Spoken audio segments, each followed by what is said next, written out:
nggak mungkin sih nikah sama dia gitu loh. Oke. Dan menemukannya juga dalam kondisi sebetulnya yang tidak ideal karena teman saya itu juga sakit ya, sakit leukemia, kemudian juga mungkin umurnya juga nggak lama lagi lah gitu ya, nggak lama versi dokter.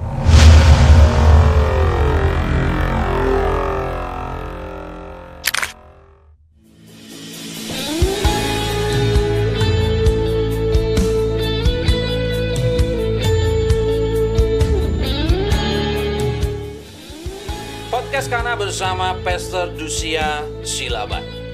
Setiap hari Minggu jam 4 sore, Dulos Production mengadakan ibadah minggu di Hotel Haris lantai 5, Mall FX Sudirman, Jakarta Pusat.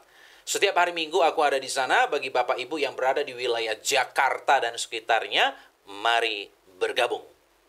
Apa yang Tuhan sudah persatukan tidak boleh diceraikan oleh manusia. Sebab yang dipersatukan oleh Tuhan mereka bukan lagi dua, tapi satu.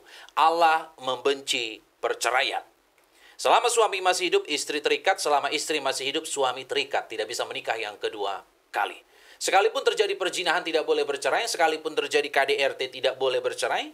Pasangan sakit-sakitan tidak boleh bercerai. Tak kunjung punya keturunan tidak boleh bercerai. Pasangan NPD mengalami gangguan kejiwaan kepribadian tidak boleh bercerai. Pasangan kembali ke keyakinan yang lama tidak boleh bercerai. Pasangan pindah keyakinan tidak boleh bercerai. Sampai maut, sampai kematian yang benar-benar menceraikan. Nekat bercerai, pilihan cuma ada dua. Yang pertama sendiri seumur hidup. Yang kedua berdamai dengan pasangan. Mari terus kita dukung Podcast Kana dengan cara membeli kaos-kaos rohani dari kami. Link untuk pembelian kaos-kaos rohani ada di deskripsi atau Bapak Ibu bisa menabur di nomor yang tertera di bawah ini. Puji Tuhan, saat ini di studio Podcast Kana sudah hadir Kak Mala Pardede. Shalom Kak. Salam, Pastor. Kak Mala Pardede menikah di usia 37 tahun. Betul ya? Betul. Wow, ini perjalanan cintanya seperti apa, Kak? Waduh. Oke, perjalanan cintanya pasti panjang ya. Ya. Sampai menemukan seseorang yang akhirnya menjadi suami, itu perjalanan panjang juga. Yang pasti sebelum umur 37 tahun itu pasti udah banyak kisah. Benar. Sudah banyak kisah dan memang dalam posisi biasa umur 37 kan sudah di ini ya, sudah di orang tua, bener. apa segala macam ya gitu loh. Apalagi kan untuk seorang wanita usia tersebut, waduh, itu usia yang udah rawan-rawan ya. Bener ya, kalau laki-laki mungkin masih oke lah ya, tapi kalau untuk wanita itu usia yang cukup mateng. Betul, mateng ya, betul. Nah, memang akhirnya saya menemukannya di umur 37 tahun. Itu lewat perjalanan yang luar biasa. Bahkan juga menemukan calon suami ini ya juga, itu sebetulnya ternyata jodoh kita tuh terkadang nggak jauh ya, dekat ya. Karena saya menikah dengan teman, sebetulnya teman yang saya pikir juga nggak mungkin sih nikah sama dia gitu loh. Dan menemukannya juga dalam kondisi sebetulnya yang tidak ideal karena teman saya itu juga sakit ya, sakit leukemia, kemudian juga mungkin umurnya juga nggak lama lagi lah gitu ya, nggak lama versi dokter gitu, karena memang leukemianya akselerasi gitu. Kondisi saat itu juga lagi nggak baik-baik saja secara perekonomian, istilahnya lagi bangkrut lah ya, karena memang kan sakit, jadi kan tidak bisa ini juga tidak bisa bekerja dengan maksimal kan. Jadi kondisi perusahaan itu waktu itu lagi nggak baik-baik saja gitu. Jadi pergumulannya cukup luar biasa juga gitu. Kalau sakit tapi kaya nggak masalah. Iya, nggak masalah. Ini sakit, cancer, divonis tidak umur panjang dan nggak kaya. Jadi pasti itu kondisi lagi bangkrut bahkan ya. Betul. Jadi keluarga pikir ya pasti akan menjadi beban juga kan. Benar. Makinlah maksudnya kurang menyetujui ya.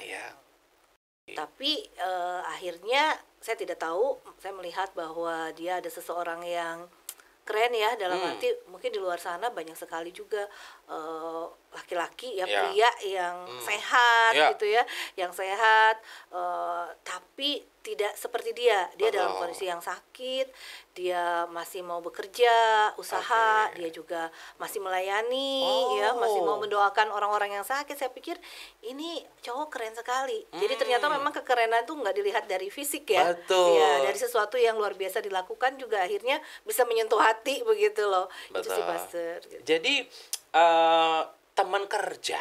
Ya, teman bisnis lah, teman bisnis. Oke, teman bisnis. Ya, teman bisnis. Dan karena keseringan ketemu nih. Enggak juga, sebenarnya nggak kepikiran nikah sama dia juga ya. Dulu punya pacar juga sebelum kenal sama dia. Punya kekasih juga cukup lama gitu ya. Tapi ya tidak berjodoh ya. Akhirnya putus gitu loh. Jadi saya juga kepikir ya sudahlah, pasti indah pada waktunya. Ya sempat deg-degan juga udah 37 gitu loh.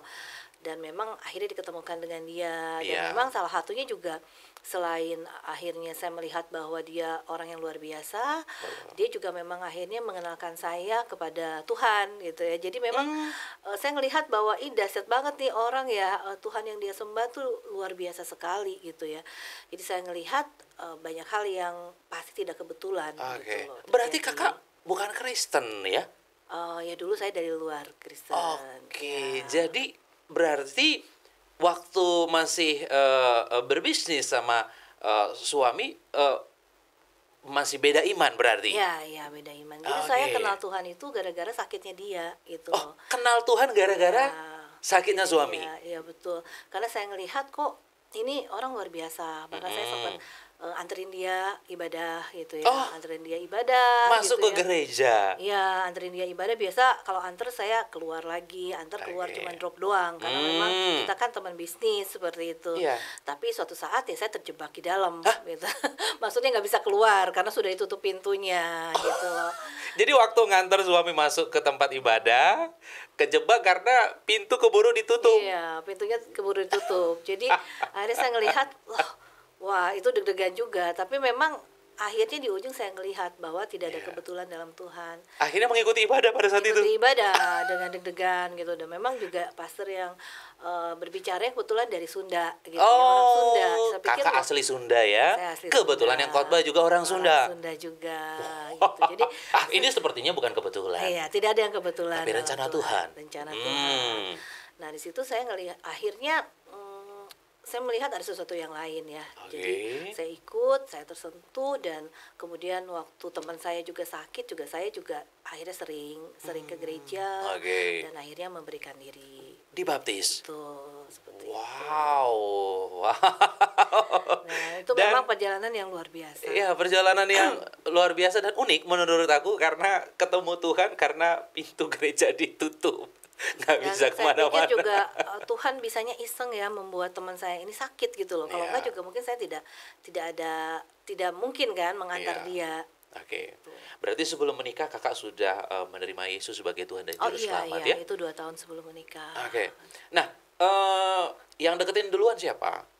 Kita nggak ngerti ya, orang waktu kita nikah pun dulu kita ada tim, ada anak buah, mereka tidak tahu kalau saya tuh nikah sama suami saya ini. Dipikirnya sama yang lain karena kita kan tidak pacaran statusnya gitu. Tiba-tiba ngajak nikah gitu? Iya, ngajak nikah. Wow, apa yang membuat kakak mau diajak? Jadi yang pertama yang saya memutuskan nerima dia karena itu tadi saya melihat ada sesuatu yang beda dari dia gitu. Saya dengan pengenalan saya akan Tuhan, saya melihat ini sosok yang luar biasa, bisa menemani saya gitu ya untuk bisa lebih mengenal lagi Tuhan. Karena baru aja terima Tuhan gitu. Kemudian juga satu itu, yang kedua juga dia itu lelaki yang luar biasa. dengan status dia yang sakit ya, dia tidak semangatnya tetap menyala-nyala, tetap melayani Tuhan, tetap kerja. Itu kan kayaknya pria lain di luar sana juga banyak yang sehat belum tentu seperti itu gitu. Jadi saya ngelihat ya ini keren gitu, ini cowok keren loh Pastor gitu kan, nggak banyak yang seperti ini gitu. Itu sih. Dan pasti dapat pertentangan dari keluarga karena wah ini dapat calon suami sakit Iya, gitu betul. ya, cancer ya. Iya. Artinya wah ada hambatan ini. Iya, pasti. Ya, keluarga ya banyak yang menentang karena aduh teh kayak nggak laku aja gitu ya. Maksudnya kan masih banyak tuh pria-pria di luar sana gitu ya yang sehat. Apalagi Iya. waktu itu kan divonis juga nggak bisa punya anak kalaupun nikah. Ya, Oh. karena kan kromosomnya udah rusak kalau yang leukemia akibat kemo ya, akibat banyak Iya. hal lah ya, pengobatan segala macem. Terus kemudian juga plus kalaupun itu pun ya mungkin usia saya juga kan Betul. udah nggak muda juga, usia Iya. usia riskan ya, udah 37 Betul. menuju 38, ya Hmm. untuk punya anak juga mungkin agak susah. Plus Betul. ada tambahan suami Suami. cancer gitu. Jadi kayaknya klop-klop. Dan waktu itu juga kita berdua bilang, ya sudah karena kita menikah juga maksudnya kita buat melayani bersama apa segala macam ya. Kita Iya. sampai kepikiran ya udah kita mungkin nanti angkat anak atau apa segala Oh, macam gitu sempat ya. kepikiran untuk angkat Sempat anak ya? kepikiran gitu ya, biar ada teman lah kita gitu ya, ada yang bisa kita kita rawat gitu loh. Tapi ya itu tadi kadang kita memang yang kita takutkan itu tidak terjadi gitu. Tuhan bilang ya aku Tuhan bisa melakukan banyak Iya, hal yang betul. kita mungkin pikir nggak Iya. mungkin gitu loh. Saya punya anak akhirnya ya. Wow, akhirnya menikah nih ya? Menikah Oke, walaupun banyak ditentang. iya Oke. akhirnya menikah dan apa namanya saya cuma 02 bulan saya bisa Hanya 02 bulan betul, ya? betul. Artinya tuh Usia 38 saya udah punya anak 38 tahun ya. Ya. Cukup umur sih ya. Oke, Iya. iya iya. Lah itulah yang disebut dengan mujizat Tuhan ya. Betul. Jadi orang berkata, oh kayaknya kan susah punya keturunan, sudah umur ya, Iya, suami iya, juga iya. sakit. Iya. Ternyata itu semua dipatahkan dalam nama Tuhan Yesus. Betul. Kosong cuma 2 bulan. 2 bulan. Iya. Walaupun habis itu ya itu ada pergumulan lain. Anak saya saya ngelahirin praeklamsia. Jadi lahir dalam kondisi 6 bulan. 6 bulan. 6 bulan dengan Prematur berarti? Prematur dan beratnya 900 gram. Nggak nyampe 1 kilo. Iya, 1 kilo. Jadi kita juga wah itu ini gimana bisa bertahan tidak. Nah tapi ya itu tadi udah disiapkan tangan-tangan yang menolong. Jadi anak saya itu lahir di waktu kita jalan-jalan di Bandung. Jadi nggak berencana melahirkan. Jadi di tangan ya dokter-dokter yang tepat ya udah disiapkan Tuhan lah gitu ya. Iya. Memang yang ahlinya apa ya saya Iya. pikir ya nggak usah takut. Ternyata memang semua yang kita takutkan tuh Iya. tidak terjadi gitu. Oke, dan akhirnya masuk inkubator ya kalau prematur seperti itu ya? Iya 4 bulan. Jadi waktu itu ya Pastor kita di rumah sakit di Bandung itu 3-3-nya. Satu suami saya memang lagi ngedrop. Saya waktu itu karena memang kondisi praeklamsia jadi Ya. tensi kan tinggi. Betul. Jadi harus ke ICU juga. Terus kemudian anak saya di NICU karena memang prematurnya Ya. cuma 900 gram. Jadi 3-3-nya lah dirawat. Jadi kalau enggak karena penyertaan Tuhan ya nggak bisa melalui pastinya ya gitu. Oh, udah sekali 3. Semuanya biaya lah apa nggak ada asuransi juga nggak apa semuanya. Iya. Nah kita Tuhan cukupkan Iya. itu luar biasa. Oke, jadi sebelum kakak nikah secara Kristen, berarti kakak udah tahu ya bahwa pernikahan Kristen itu nggak boleh cerai? Oh iya nggak boleh cerai. Ya. Sekali seumur hidup Ya, sampai maut memisahkan. Sampai maut memisahkan. Iya. Ya, artinya tuh sebelum maut memisahkan tidak ada pernikahan kedua, udah tahu ya dari awal ya. Iya. Oke, dan bagaimana kondisi pernikahan? Karena kan ini pasti nggak gampang ya. Karena kan suami up and down, drop seperti itu. Pusing nggak? Ya pasti secara manusiawi pasti pusing karena memang itu kan menguras semuanya ya. Betul. Menguras energi pasti, iya. tenaga, materi, pikiran ya, hati ya. Belum banyak intimidasi juga dari keluarga pastinya ya. Iya. Wah, tuh kan kita juga nggak bisa minta tolong kayak saya ke keluarga atau apa kan nggak mungkin juga ya. Karena kan udah pilihan Betul, gitu ya. udah pilihan. Terus kemudian juga kondisi selalu up and down, Iya. harus transfusi lah, kemo lah, apa namanya sakit Iya. kanker itu kan memang bener-bener itu ya jangka panjang ya. Betul. Pengobatannya dan itu nggak mudah pastinya. Dan nggak murah. Nggak mudah dan nggak murah. Tetapi memang kalau saya pribadi saya tidak ada sedikit pun juga sih kebersit misalnya, oh saya menyesal nih nikah dengan dia gitu ya, tidak. Karena saya ngelihat bahwa walaupun kondisi nggak selalu baik-baik saja, saya ngelihat penyertaan Tuhan itu selalu ada di setiap musim kehidupan kita ya. Nggak mudah, memang nggak mudah. Apalagi waktu dia koma lah, apa segala macam tuh nggak mudah ya. Saya juga pasti banyak hal yang mengintimidasi, tapi bisa terlewati juga. Kondisi suami yang seperti itu apa pakai asuransi? Enggak ada asuransi. Dulu suami saya nggak mau ikut asuransi. Katanya aduh ini ya, dia bilang, aduh kita kan punya iman. Pasti Tuhan cukupkan gitu loh. Dia nggak ada asuransi. Jadi benar-benar dari sejak dia divonis sakit kanker ya kita sendiri ya, sendiri gitu. Dan memang kan terakhir ya Tuhan baik ya, akhirnya ada BPJS kan udah tahun-tahun terakhir ya. Walaupun itu nggak bisa cover semua, hanya beberapa hal aja yang bisa di cover seperti itu. Jadi sebagai ibu rumah tangga berarti kakak ngerawat 2 orang nih jatuhnya di rumah. Iya, 2 orang. Jadi dulu awalnya karena usaha, saya bisnis segala macem ya, suami juga bisnis IT, kita ada sama-sama bisnis. Saya sempat dalam musim kehidupan yang lagi titik nadir, nggak ada uang apa gitu, jualan sambal andaliman, andalkan iman itu ya, jadi ke promosi ya. Jadi itu ternyata bisa jadi mukjizat juga gitu ya. Saya pikir ada tongkat Musa di tangan bisa jadi sesuatu yang dahsyat apapun itu gitu ya. Nah banyak hal apa yang saya bisa saya lakukan, suami pun begitu, apa yang bisa ya lakuin untuk bisa, pertama untuk pengobatan pasti prioritas karena itu antara hidup dan mati ya. Kalau makan obat nggak berobat ya, walaupun ya pasti ada Tuhan sudah tentukan ya umur tiap orang, tapi kita kan harus berusaha ya semaksimalnya untuk ikhtiar lah istilahnya untuk bisa melakukan yang terbaik seperti itu. Belum anak, belum banyak hal lah ya, Esther ya, tapi ya itu Tuhan cukupkan semuanya sampai akhirnya saya bisa kerja lagi gitu kan. Dan ternyata suami lebih muda ya? Oh lebih muda dari kakak 2 ya? tahun lebih muda 2 tahun. Lebih muda 2 tahun ya. Nah menikah di usia 37 memang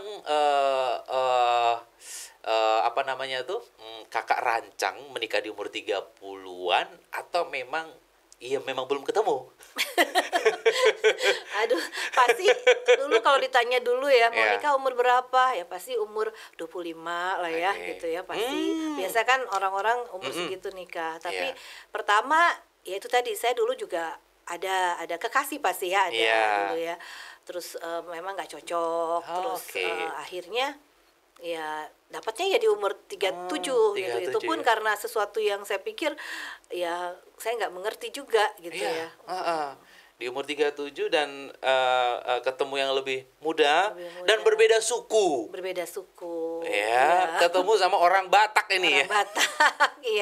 Orang Batak betul. Sebenarnya saya halus gitu ya. Kakak halus ketemu dengan orang Batak yang mungkin watak agak keras kali ya. Tapi orang Batak hatinya halus sih ya. Gitu ya. Berarti suami hatinya halus ya? Halus. Dan bagaimana tahun demi tahun? Karena kan dokter vonis ya hanya hidup beberapa bulan. Jadi tahun-tahun itu pasti berat. Dan prinsip dari suami waktu itu, kalaupun memang harus hidup mungkin berapa bulan lagi, dia mau mengisi hidup dia itu dengan sesuatu yang berkualitas. Contoh, dia akan bekerja semaksimalnya untuk menghidupi anak istrinya. Satu itu. Kedua juga dia akan terus melayani Tuhan. Dia lakuin yang terbaik, dia kadang-kadang saya juga karena suami kadang suka khotbah juga gitu ya, dia kalaupun itu harus dibopong, harus naik karena memang udah nggak kuat juga ya, ada saat-saatnya dia itu untuk di mimbar aja udah nggak kuat berdiri gitu ya. Dia kadang-kadang melayani musik juga gitu karena dia suka musik juga ya. Itu dalam kondisi dia itu yang memang nggak baik-baik saja. Nah saya di situ melihat iman saya makin tumbuh dong ya, saya ngelihat dia aja yang seperti itu masih gitu ya, mau melayani Tuhan gitu ya. Ya saya pikir saya yang sehat ya harusnya bisa lebih dibanding dia gitu. Jadi ya nggak mudah tahun lebih tahun. Kemudian juga anak juga pasti sering tinggal-tinggal, karena saya kan sering bolak-balik ke rumah sakit ya, anterin masuk lah, transfusi lah, apa segala macam. Jadi anak saya tuh dari kecil banyaknya bertumbuh di rumah sakit gitu loh. Jadi maksudnya ikut gitu ya, belajar jalan, belajar apa tuh semua itu mayoritas di rumah sakit gitu loh. Jadi waktu-waktu, tapi kita memang berpikir ya selagi kita masih bersama, segala sesuatu kondisi itu nggak masalah, karena sukacita tuh bukan karena kondisi sebetulnya. Betul.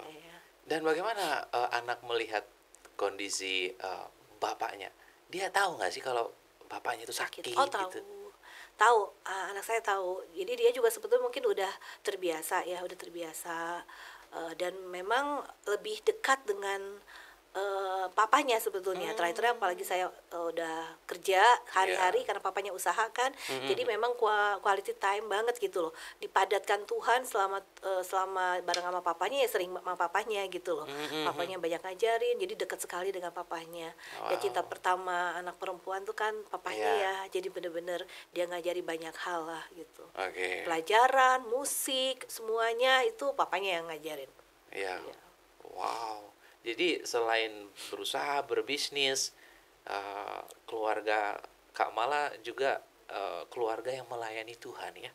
Iya. Dan masih terus dapat tekanan dari keluarga besar. Iya, tekanan ya. Tapi memang saya juga prinsipnya tidak mau merepotkan juga ya. Jadi akhirnya kami kami proses itu kami jalani ya, gitu sekeluarga. Pokoknya kita terus beriman bahwa memang pertama suami itu pasti diberikan kesembuhan. Kalaupun masih dalam proses, Tuhan akan cukupkan gitu. Tuhan akan cukupkan melalui semua hal yang memang harus kita lalui seperti itu. Dan bagaimana hubungan Kak Mala dengan mertua baik ya? Oh, mertua baik. Mertua baik, sangat dekat ya. Dengan mertua. Apa ada kata-kata khusus dari mertua gitu, karena kan melihat kondisi anaknya yang seperti itu? Ya, pertama pasti ya itu salah satu pergumulan tuh, karena kan orang sakit tuh terkadang juga moody ya. Pasti ada saat-saatnya kan, karena mungkin juga kesakitannya apa, mungkin emosinya juga kadang ya suka agak kepancing gitu ya. Ya biasanya kalau makan susah biasa kan. Orang sakit ya makan pasti aduh maunya kan keluarga pengennya makan ini gitu kan. Biasa marah apa ya, mertua paling cuma bilang untung ya gitu, maksudnya anaknya gitu ya dapat istrinya tuh yang sabar gitu kan ya, sampai dia bilang untung bukan orang Batak ya istrinya gitu. Bukan berarti orang Batak nggak sabar ya. Aduh. Ya maksudnya jadi bisa kuat-kuat lah ya nak gitu ya, bisa untuk mendampingi anak kami gitu loh. Tetaplah gitu berdoa untuk kesembuhannya seperti itulah paling kurang lebih. Jadi sama sekali tidak pernah terbersit untuk bercerai ya? Oh enggak sama sekali. Udah, terpikir juga enggak sama sekali. Tinggalin aja, repot banget gitu, enggak ya? Enggak. Mungkin kalau orang dari dunia kesempatannya mungkin banyak untuk itu ya. Karena saya kerja, saya apa segala macam, tapi saya enggak kepikir sama sekali. Betul. Wow. Karena memang ya itu tadi ya, perjumpaan pribadi dengan Tuhan ya, dan memberikan hidup total untuk Tuhan. Sehingga rasa takut akan Tuhan itu ada ya. Oke. Dan biasanya kalau sakit begitu, kondisi tubuh lemah, biasanya diserang sama penyakit baru. Suami kenapa? Penyakit baru? Penyakit yang iya. Terakhir memang suami dapat tambahan ya. Jadi selain leukemia dia dapat sakit kanker yang lain juga gitu. Ya limfoma, dia kena limfoma juga terakhir. Jadi memang ya itu memperburuk juga kondisinya. Jadi memang akhirnya terapinya ada tambahan ya, harus radiasi lah, harus apa selain kemo ya. Obatnya juga ditambah. Dia juga makin sering pulang pergi ke rumah sakit pastinya gitu. Ada rasa kecewa nggak sama Tuhan? Kenapa sih Tuhan nggak sembuhin? Ya sebetulnya kalau saya pribadi secara istri ada ya, maksudnya begini, kasihan ya suamiku gitu kan, kok sakit-sakitan, dia kan melayani luar biasa gitu ya, gitu loh. Tapi suami pernah bilang ke saya begini, Mah sebetulnya kita sakit ya, kita misalnya berkelimpahan, kita berkekurangan, Tuhan itu tetap Tuhan loh gitu loh. Itu tidak merubah kondisi dia. Jadi pasti dia tidak akan pernah meninggalkan kita. Itu yang selalu maksudnya dikuatkan. Kalau kita saya pikir iya ya, dia kan maksudnya melayani apa gitu ya. Ya tapi kita selalu akhirnya saling menguatkan, dikuatkan kembali gitu. Oke. Berarti kondisi suami makin drop. Makin drop. Ya. Oh, oke. Masuk rumah sakit. Masuk rumah sakit. Ya. Ya. Dan kakak mendampingi. Mendampingi waktu itu saya ya terakhir memang ya masih sambil kerja juga ya, dalam kondisi kerja. Terakhir dia bilang waktu itu justru ngedrop sempat dia baik gitu ya, terus dia bilang mah kita full time aja ya gitu loh. Maksudnya saya mau full time karena dia bisnis ya, dia mau full time melayani, dia bilang gitu kan. Terus kemudian dia malah kuliah lagi, dia juga mau kuliah lagi, saya mau kuliah lagi.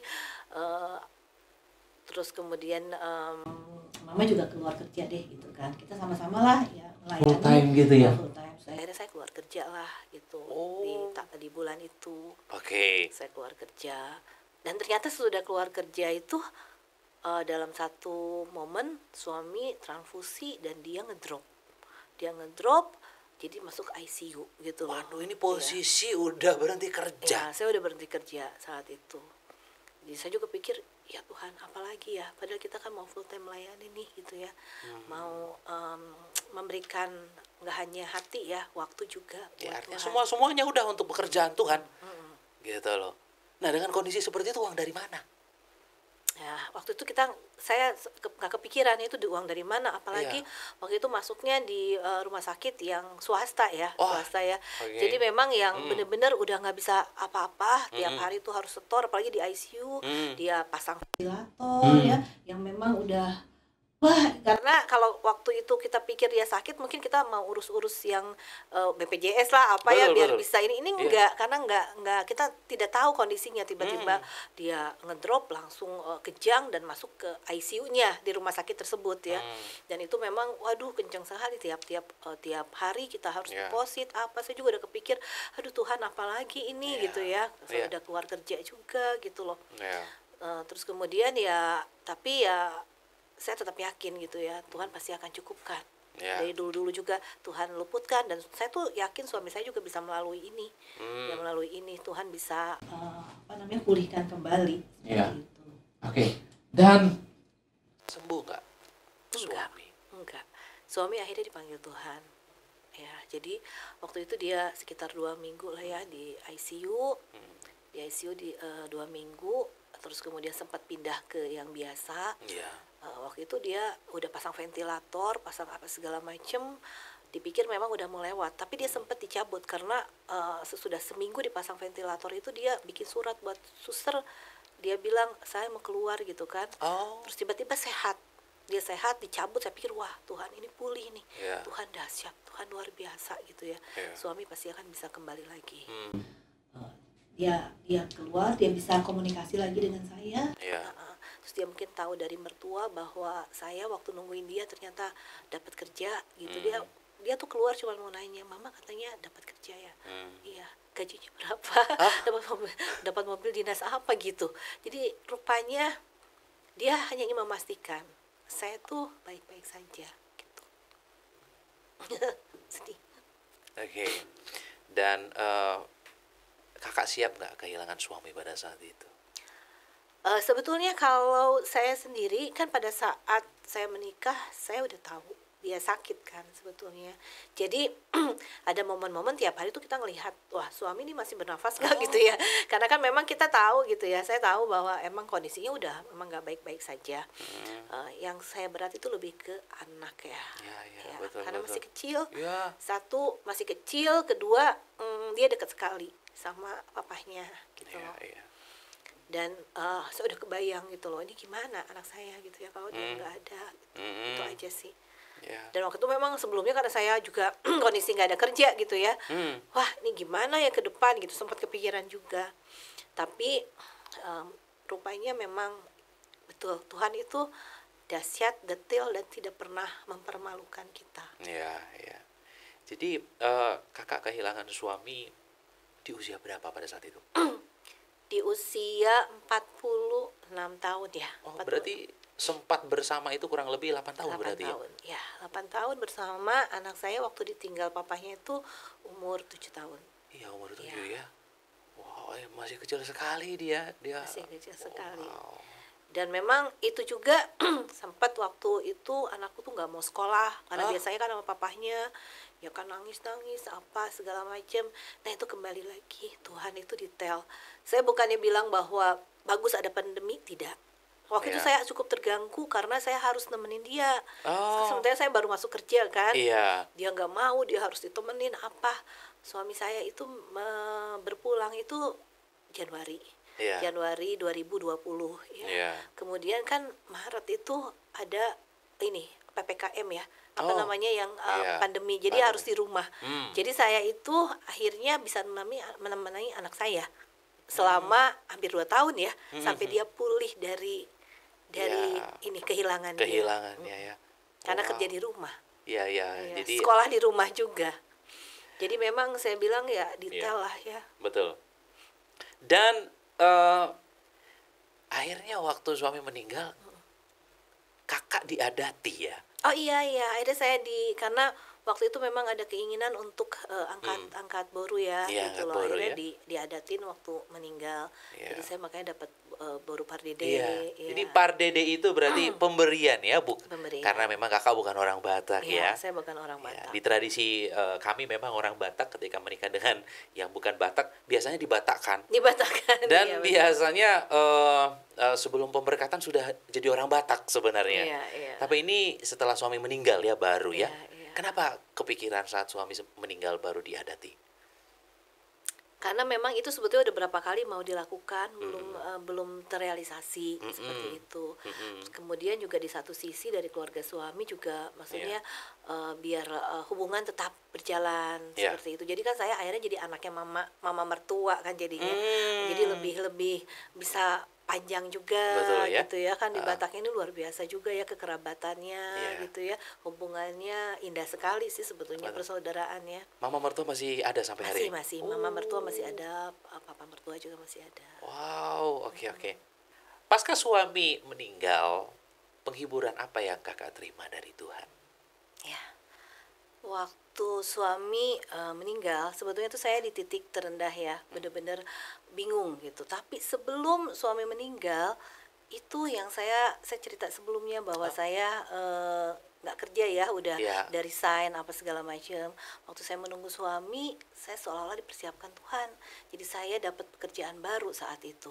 Bahkan di posisi yang mungkin saya juga nggak nyangka ya. Saya teringat gitu loh, firman Tuhan memang di tengah duka cita tuh Tuhan tuh memberikan penghiburan. Itu memang benar, Pastor, nyata sekali dalam hidup saya. Bahkan juga apa yang nggak pernah dilihat mata ya, didengar telinga tuh Tuhan sediakan. Dan Tuhan tuh tidak mempermalukan kita anak-anak yang percaya kepada Dia. Ya seperti itu. Jadi sebenarnya Tuhan sudah mempersiapkan keuangan keluarga sebenarnya ya. Kalau suami akan dipanggil Tuhan, sehingga saat dipanggil oleh Tuhan keuangan keluarga tetap stabil ya, artinya detail Tuhan, dahsyat. Bener, artinya tuh walaupun Tuhan ngambil suami atau panggil suami, kakak tidak ditinggalkan begitu aja sama Tuhan. Suaminya ganti jadi Tuhan Yesus.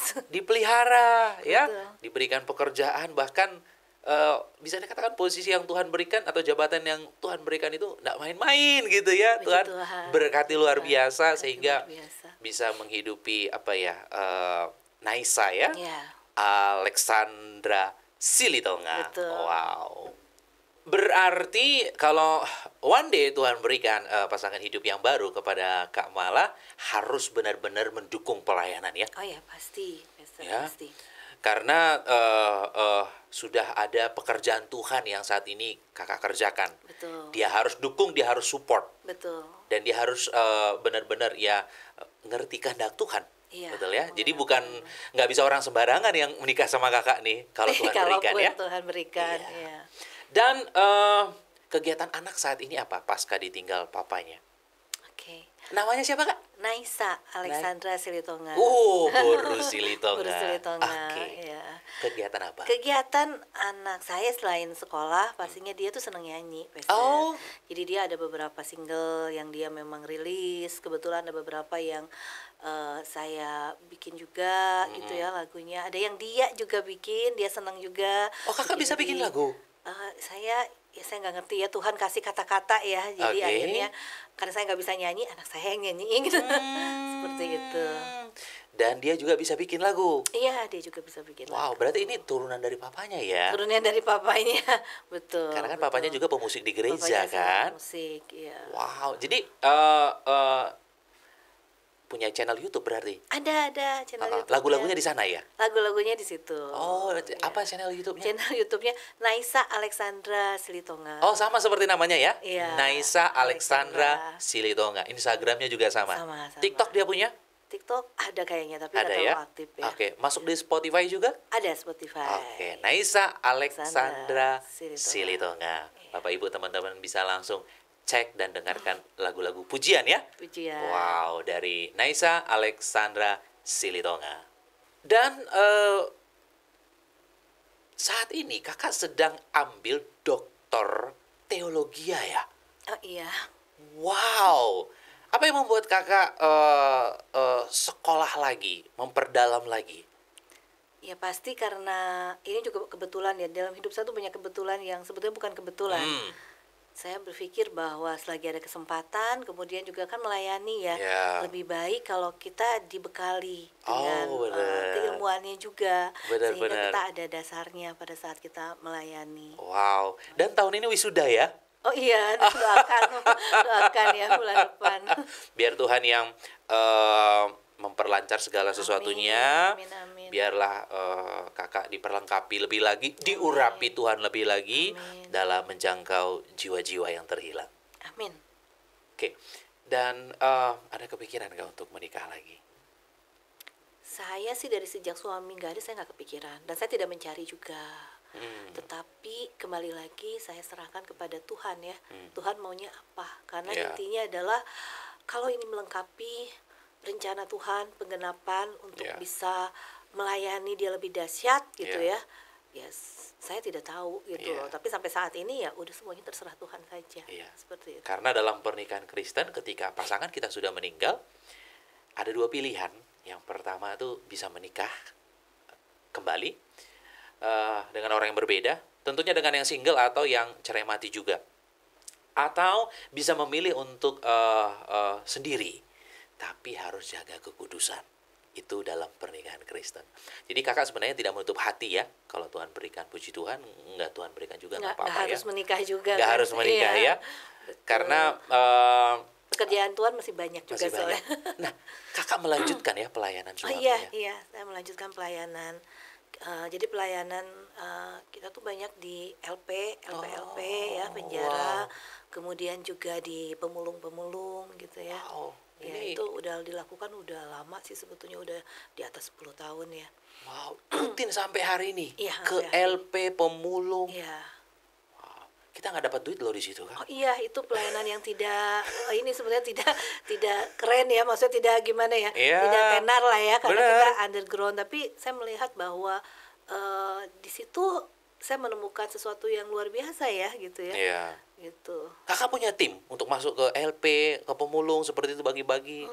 Saya nggak ada tim sih sebetulnya, cuman memang kalau ada yang mau menemani gitu ya, terbeban untuk bisa mau ikut nikah gitu, ada pelayanan saya mau ikut, ya monggo gitu. Tapi kalau enggak juga karena memang itu sudah saya merasa udah panggilan ya, saya tetap gitu melakukan itu. Berarti sering kakak ke LP atau pemulung tuh dalam kondisi sendiri? Oh iya, ada kali sendiri. Ini seorang wanita loh. Iya, ada kalanya sendiri gitu. Memang ya itulah yang sudah dilakukan selama ini. Wow, diberkatilah pelayanan Kak Mala Pardede. Tidak menyesal kan ikut Tuhan? Oh enggak, tidak. Okay. Karena Tuhan sudah memilih, itu luar biasa. Biarlah penyertaan Tuhan lebih lagi dalam hidup Kak Mala. Biarlah kehendak Tuhan terjadi dalam kehidupan Kak Mala. Bapak Ibu teman-teman semuanya, dimanapun kalian berada, setiap hari Minggu jam 4 sore, Dulos Production mengadakan ibadah minggu di Hotel Haris lantai 5, Mall FX Sudirman, Jakarta Pusat. Setiap hari Minggu aku ada di sana. Yang berada di wilayah Jakarta dan sekitarnya, mari bergabung. Dan bagi Bapak Ibu yang rindu bersaksi di podcast Kana, seperti Kak Mala Pardede, Bapak Ibu bisa DM kami lewat Instagram Dulos Production atau DM kami lewat TikTok Dulos Production. Kesaksian hanya seputar pernikahan dan tinggal di wilayah Jabodetabek. Apa yang Tuhan sudah persatukan tidak boleh diceraikan oleh manusia. Sebab yang dipersatukan oleh Tuhan mereka bukan lagi dua, tapi satu. Allah membenci perceraian. Selama suami masih hidup, istri terikat. Selama istri masih hidup, suami terikat. Tidak bisa menikah yang kedua kali. Sekalipun terjadi perzinahan, tidak boleh bercerai. Sekalipun terjadi KDRT, tidak boleh bercerai. Pasangan sakit-sakitan, tidak boleh bercerai. Tak kunjung punya keturunan, tidak boleh bercerai. Pasangan pindah keyakinan, tidak boleh bercerai. Pasangan kembali ke keyakinan yang lama, tidak boleh bercerai. Pasangan NPD, mengalami gangguan kejiwaan, kepribadian, tidak boleh bercerai. Sampai maut, sampai kematian yang benar-benar menceraikan. Nekat bercerai atau diceraikan, pilihan cuma ada dua. Yang pertama sendiri seumur hidup, yang kedua berdamai dengan pasangan. Mari terus kita dukung podcast Kana dengan cara membeli kaos-kaos rohani dari kami. Link untuk pembelian kaos-kaus rohani ada di deskripsi. Atau Bapak Ibu bisa menabur di nomor yang tertera di bawah ini. Sampai ketemu lagi di podcast Kana berikutnya. Say no to divorce.